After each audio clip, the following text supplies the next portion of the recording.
This is Future Talk. Future Talk. Future Talk with Omnia Saleh and Hani Balkis. Welcome back to Future Talk right here on Pulse 95. It is me, Hani Balkis, with Omnia Saleh, bringing you everything you need to know about what's happening in the tech world, in the UAE, and around the world. Ladies and gentlemen, it is Monday, the 12th of April, 2021. Very excited for the new month of Ramadan. Yes, indeed. Yes, I feel like it's going to change our routine, give us something to look forward to. I agree. You know, we're kind of on the same routine every day. Having Ramadan in our lives will kind of make us a lot much more happier. I definitely agree with you on that one. Ramadan is such a beautiful part of every year, and I look forward to it every single year because it's a time where we all enjoy loving each other, getting together with one another safely as possible. So we want to wish you all a Ramadan Kareem in advance. This is the very last day when we can enjoy our... Well, you guys can see me drinking coffee on air, being a little bit excited. Hello. This is the very last day we get to drink our coffee and tea in the morning, but nonetheless, we are embracing all of it. Today is a very exciting day as well because we're going to be sharing with you the latest on what is happening in the tech world, starting with Apple, because recent news showcase that Apple will be allowing us to use the Find My iPhone, Apple Watch, you fill the blank, with third-party applications and third-party gadgets. So you don't necessarily need to use it only with Apple products nowadays. Yes, and I do believe this is coming out because of the AirTags, and a lot of third-party manufacturers are now going to make kind of like a mock-up of an AirTag. So we're going to see what's that all about. But we're going to be talking about meeting AlphaDog, which is a Chinese tech company that has developed a Robodog that can see and hear its environment. It looks like Boston Dynamics has a new competitor and coming straight out of China. I like the name though, AlphaDog. I know. Sounds like it's like a really like an alpha dog. They're here to take over spot. Will they be successful? That's definitely something that we're going to be discussing in a few moments. But since Ramadan is just around the corner and we're all excited to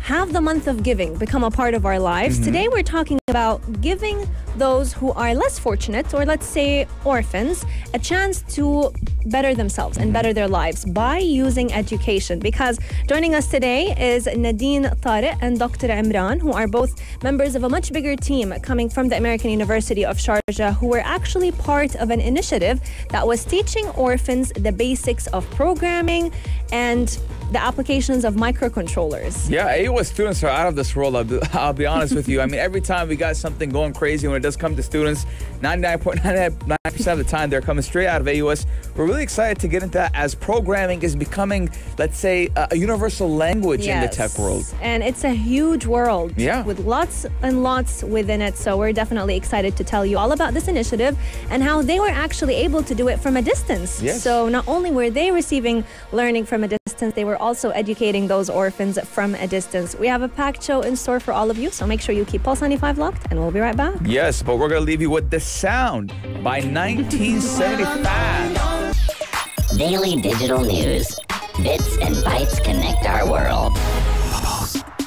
Your quick roundup of everything that is happening in the tech world, in the UAE, and around the world. Today, Apple is making headlines with very interesting news, and one that I would actually consider being one of the first. Yes. Since Apple does love secrecy, and it also loves making sure that its products are within its own bubble. They don't like bringing in any third-party anything, whether it was third-party softwares or even third-party products. But recently, Apple did announce that they are going to be introducing the updated Find My app feature that will now allow third-party products to be able to use the finding capabilities of the Find My network.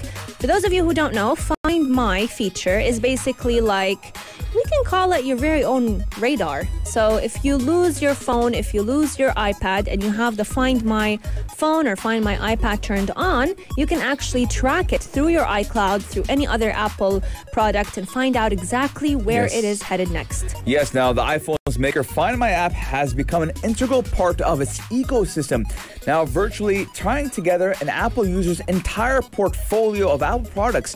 So if you to, let's say you're in the Apple ecosystem, you got your MacBook Pro, you got your Apple iPad, your iPhone, your iPod. Remember the days of the good old iPod? Now, users can keep track of where their products are, even if they are offline, thanks to an Apple innovation that does broadcast a signal to iCloud. Now, owners of those products cannot be tracked, not even by Apple. So only you are in control and only you can track these products.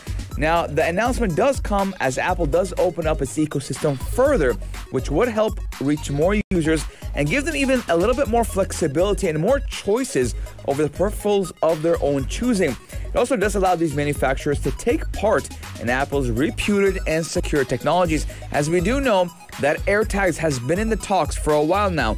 And I do believe we can go all the way back to 2019. End of 2019, Omni and I have talked about AirTags time and time again.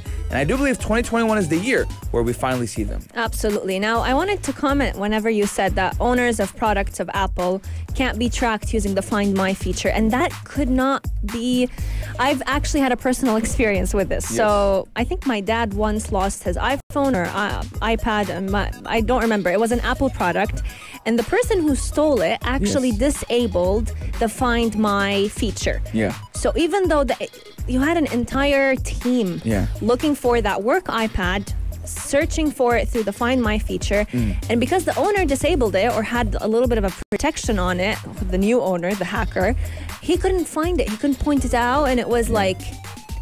You want to laugh? What? You want to laugh? Yeah. I remember the story that this goes back to 2014. Okay.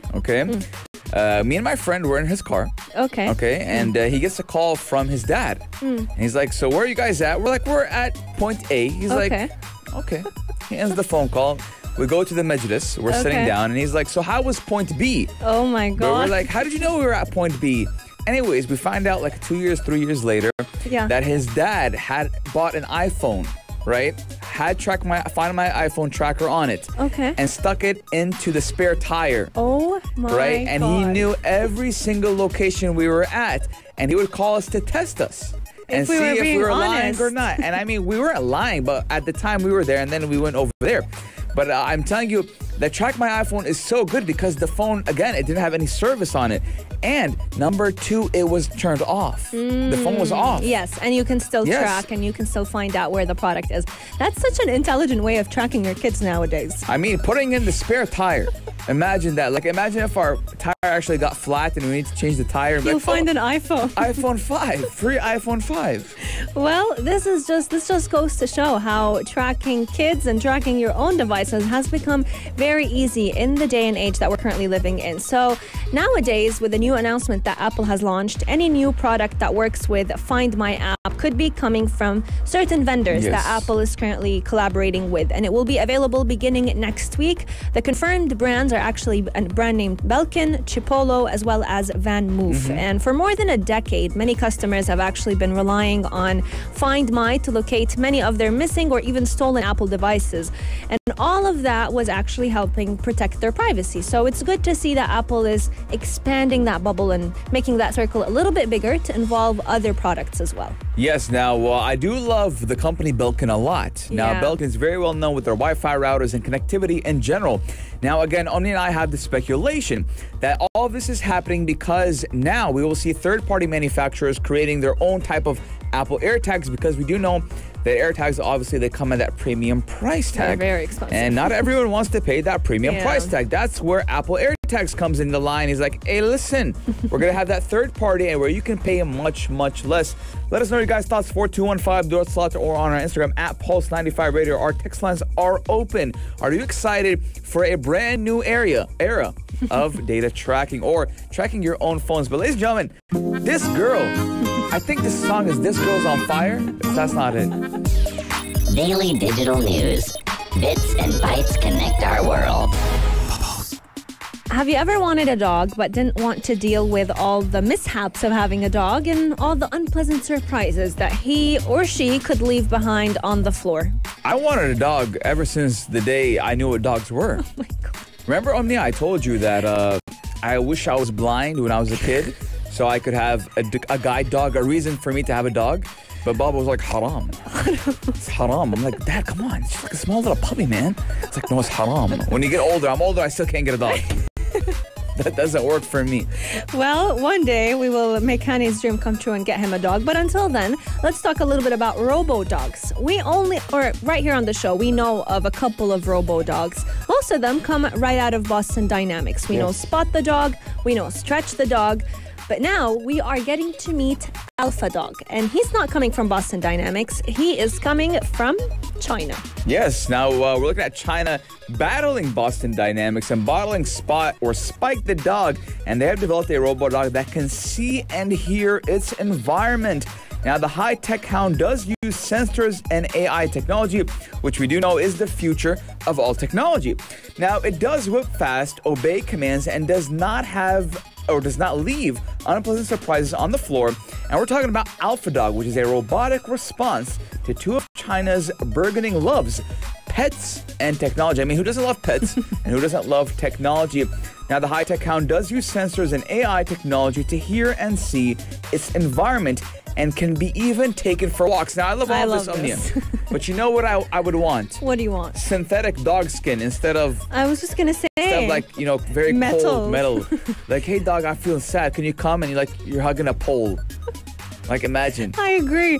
The best part about having a dog is getting to hold him, hug him, cuddle him, and with a robotic dog, you can't really do that. So if they could get that part of synthetic skin on point, I think that would be a score. But these creators of the dogs have actually been trying to create a dog that is very fast. So we're looking at a dog that can move at the speed of about 15 kilometers per hour.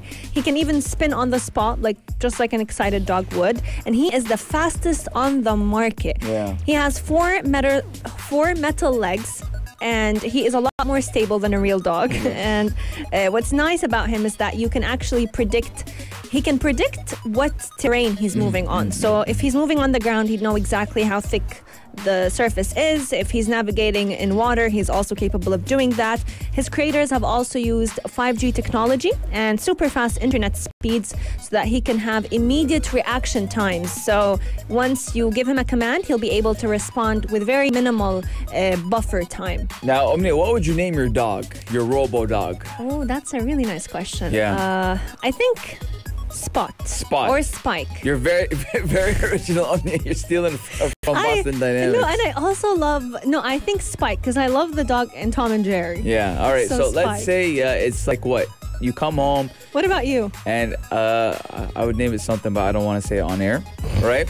Anyways, so imagine, Omnia, you come home and hey, you say to someone, like your friend, I want to meet my dog, right? Like Spike, it's like, it's like he's metal things cramping all over the place. 5 kilos of metal, right? just and it's just through. like Spot the dog or Spike the dog that you're like, oh my God, pet it. And it's like you're petting a pole. Like, oh my God, it sounds weird. Honestly, I don't see him as a dog more than I see him like a servant. Yeah, I feel like, I think it would work better for, let's say, the police. Yes. For restaurants. the restaurants, police, let's say maybe the ambulances. Yes. If they need to go do a search and recover. He can even do COVID-19 tests. Yeah, I mean, I think these dogs are for more of not personal use, but commercial use. Yes. Now, they are actually selling, or they go for $2,400.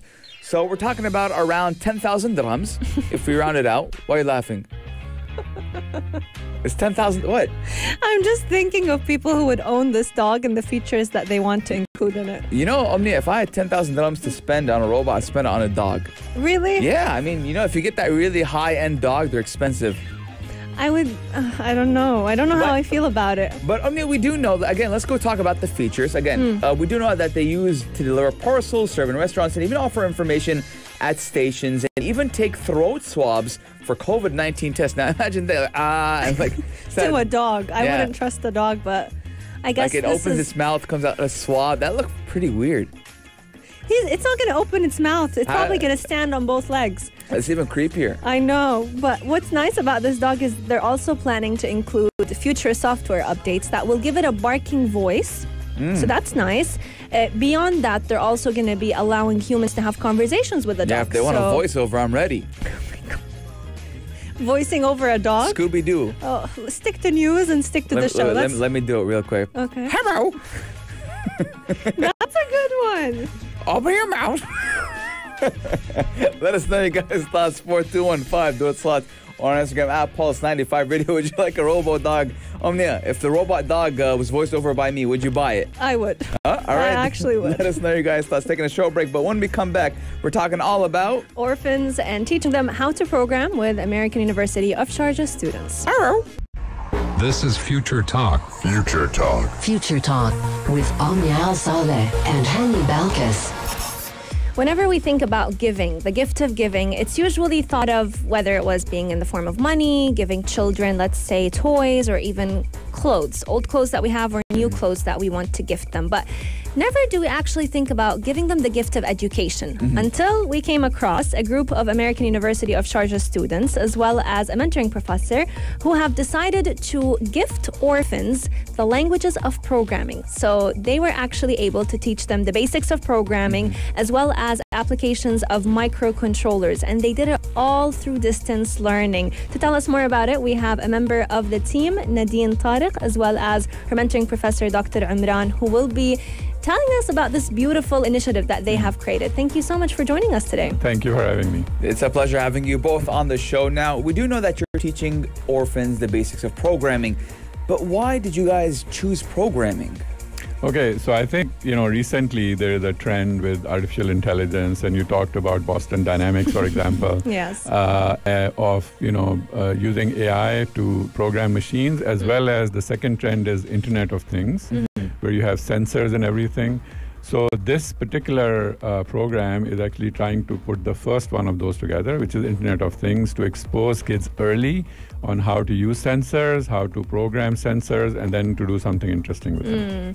Now, Nadeen, it's a very interesting position you're in today, because you're with your professor and you're usually the student, but through this initiative, you were actually kind of a student who turned into a professor to teach these orphans the programming languages. Can you tell us a little bit about your own experience with it? So honestly, it was one of the good experiences that I had, because, you get the chance to actually try to give back to the society. And as you said, being always a student, and then here you're trying to give with the knowledge that you already have to the people who really need it. So it was a very nice experience, and honestly, you feel the pleasure of giving back to the society. I mean, 100%. I would like to believe that giving back to people, especially orphans, is something very important. Now, let's go talk about the languages of programming. We know there's a lot of languages when it does come to programming. Me, myself, I do know, I think Python and C++, those are the ones that come to mind directly. Now, what are the basics that your team is teaching when it does come to programming? So basically, what we were teaching is the microcontrollers. And then when it involves microcontrollers, it has to be some kind of sensors. And then you have to do the programming of it. And for this, we used C, or the Arduino thing. So for Arduino, they have a language similar to C. And it's basically based on C. And yeah, so this is basically what is the main language that we used. That's amazing. Now, I think that nowadays, when we're going more into technology, the basics of language for us is English, and then Arabic, or Arabic and then English. But when it does come to technology, I do believe that programming is very, very important. To know that C++, for example, I do believe that if you go to anywhere online and you want to have a free course, they'll give you directly free C++ courses. I wanted to ask you, Nadeen, what is, just like you mentioned, Hani, with C++, it's kind of the known language that many people kind of go through when they start to learn programming. But if someone tuning in wants to enter the world of programming, what are the 3 basic languages that they could start educating themselves on? I mean, the most basic things would be not the language, but there are some block coding stuff that they could actually do with blocks. So it's puzzles and stuff. But then if they want to actually go with a real programming thing, would be Python maybe, because Python is a bit easy. And then they can go ahead with either C++ or Java, because those are more advanced. But they're more needed, of course, in the real world. What about you, Dr. Imran? Yeah, I think she's right. And the other language, I think, which obviously for web programming, JavaScript is a must. And I think if you know Java, then you can quickly jump to JavaScript. So I think that's a good set of programming languages. Amazing. And what age group do you think would be the best to start teaching programming? So I would say that like it fits for the scratch part, like the thing with the blocks and stuff. So this could be like starting from 7 or 8. Yeah. And then if it's like more into the programming and the code itself and Python and those advanced, so it could be like maybe 13 or above, so they can, get a better understanding about it. Yeah, and what's interesting is a lot of kids nowadays have been heavily invested in technology, but not many actually create something useful out of it. So we see gamers, we see people constantly on their phones, but not many take the opportunity to learn and create something new using the language of tech. Yeah, now I wanted to ask as well, actually, you know what, Omnia? What? I think the number one thing that I would like to ask on my behalf, if I, at my age right now, I wanted to learn programming, what kind of programming would be more suitable for me? I would say maybe Python. Since now it's commonly used in a lot of stuff, and specifically like in the deep learning and in the things that are heavily, applied now.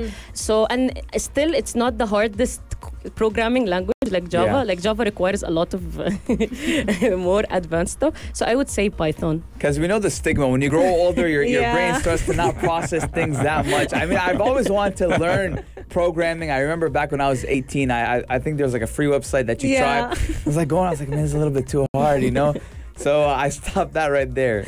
Dr. Imran, I have a question for you because we've heard different futurists and people who are heavily involved in tech have two different opinions when it comes to programming. Some people think it's the language of the future, while others feel like it's a waste of time teaching kids programming and coding because there will be AI and robots that will do it for them. What's your take on this? Okay, so I think there are two reasons. The other reasons that you want to teach programming is to help kids develop problem-solving skills. So I think this whole notion of algorithmic thinking without even programming is very important for kids. That's one. Secondly, yes, but somebody has to develop the algorithms for AI. So who's going to do that, right? So there has to be a set of people that actually learn and develop those algorithms. But you are right. I think many jobs, especially jobs that require pattern recognition, are going to become obsolete. We know that, right? But I think programming is there to stay. And even if you don't become a programmer in the future, I think you should learn it because you will learn how to problem solve, right? Which is really important in life. Yeah, and I wanted to ask you guys one final question before we go to the break. What kind of motivated you guys or inspired you guys to say, hey, I want to teach programming to children or to orphans? Okay, so basically what I would say is that, again, it's a trend now. Like everyone wants to learn about technology, and even there's a lot of applications happening there. They don't get the chance to actually get a hands-on experience in school and in anywhere, actually. So that's what made us do this project. So basically we can give them this hands-on experience, and at the same time, those people who are orphans, they still, will need it in their future lives.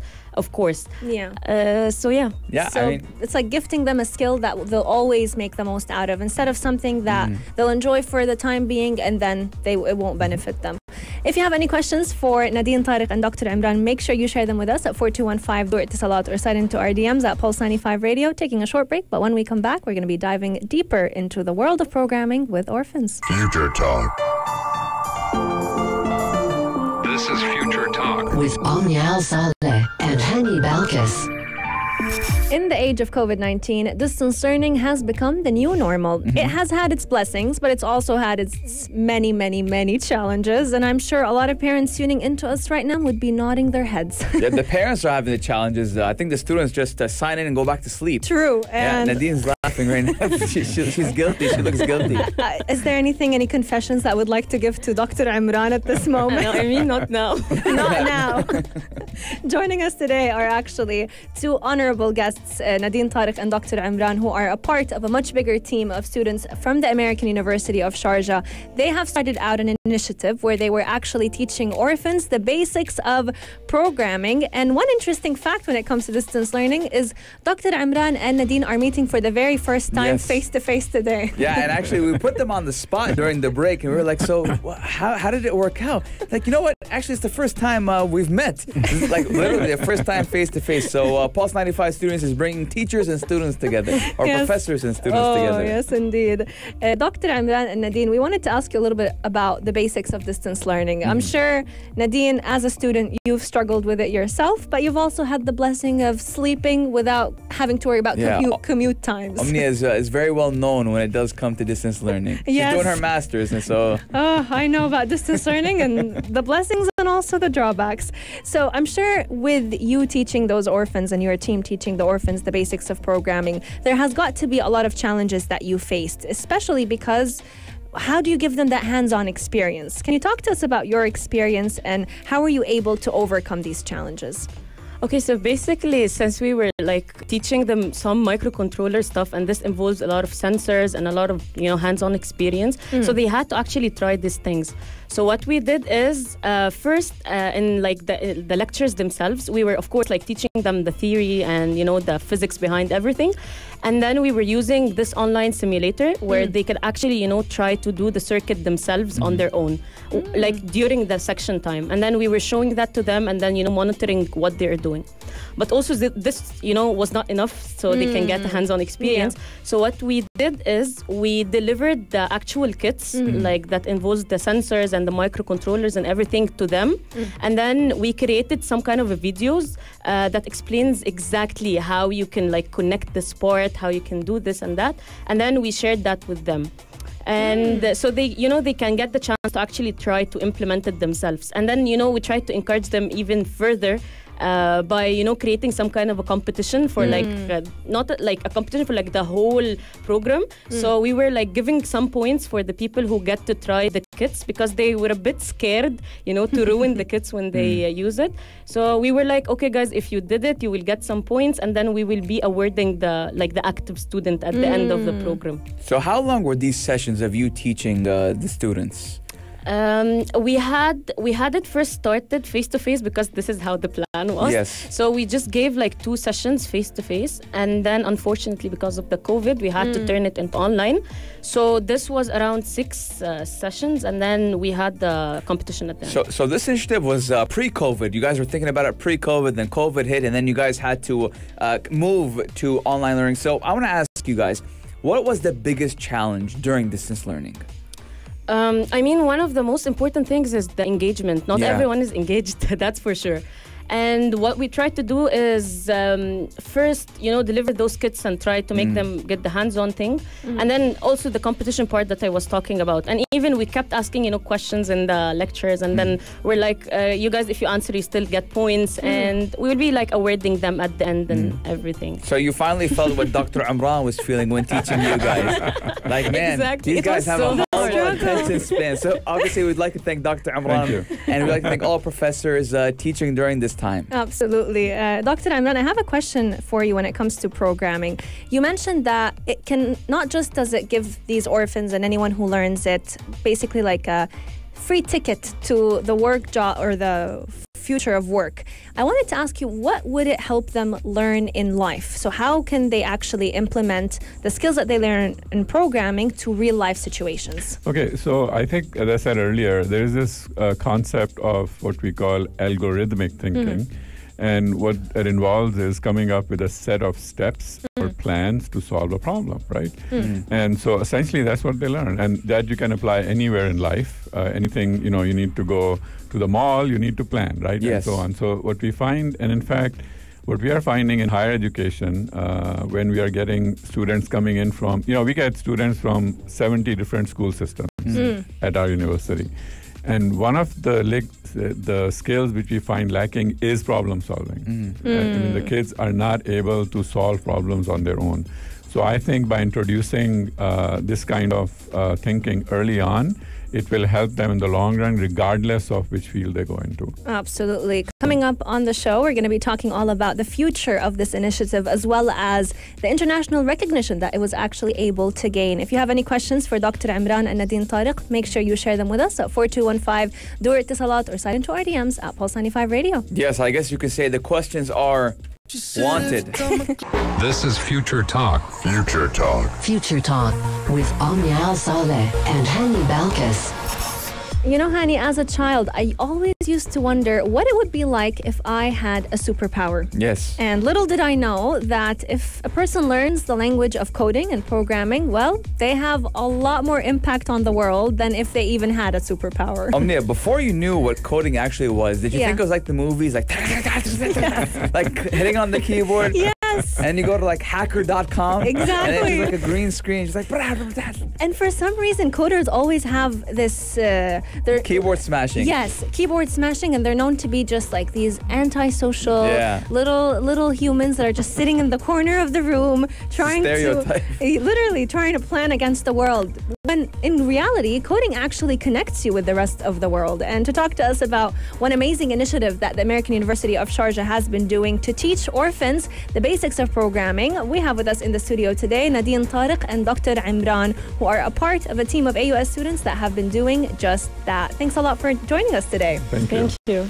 So we wanted to ask you about this initiative and if it has gained any international recognition during the performance of it.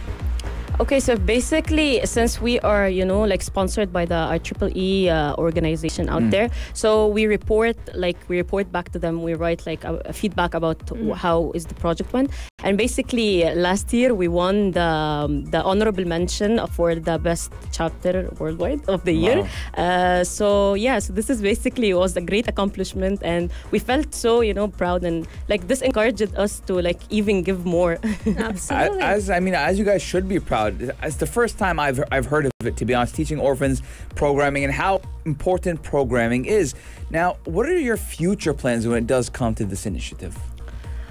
So basically, one of the future plans that we had in mind, of course, to implement the same program, but maybe with a different group of orphans. And then since this program mainly focused on, translating the material that are already existing there in English into Arabic, so, the local people could actually understand it easier. So we were thinking as well to maybe like try to implement it in different other languages. And like, for example, in Urdu or, in other languages that exist here. And we even thought of like maybe we could even teach it for small kids and like the low cost schools. So they get the chance as well to get introduced to this technology. That's beautiful. Amazing. Big plans. I wanted to ask you where were the orphans based, the ones that you actually taught as part of this initiative? Yeah, they were all based in UAE. Okay, great. And most of them were really speaking Arabic, and they were not that familiar with English. So that's why we had to do it in Arabic and to translate even the material there in Arabic. Do you guys think maybe in the near future we can see this initiative in kind of less fortunate countries in the Arab world? Yeah, I think so. I think the other thing that I think Nadeen did not mention is that all the material is open sourced and it will be available, as well as the videos that they created will be available on a YouTube channel. So any other person who wants to implement the program, all they need to do is buy the kits, which are available online from a commercial company, and they can run their own program. So yes, absolutely. Honey, here's your dream come true. Now you can learn basics of programming. I won't be more of like P dash, looking for that one, Well, your spot right here on Future Talk will always be available. So if programming doesn't work, Future Talk always tried it works. before.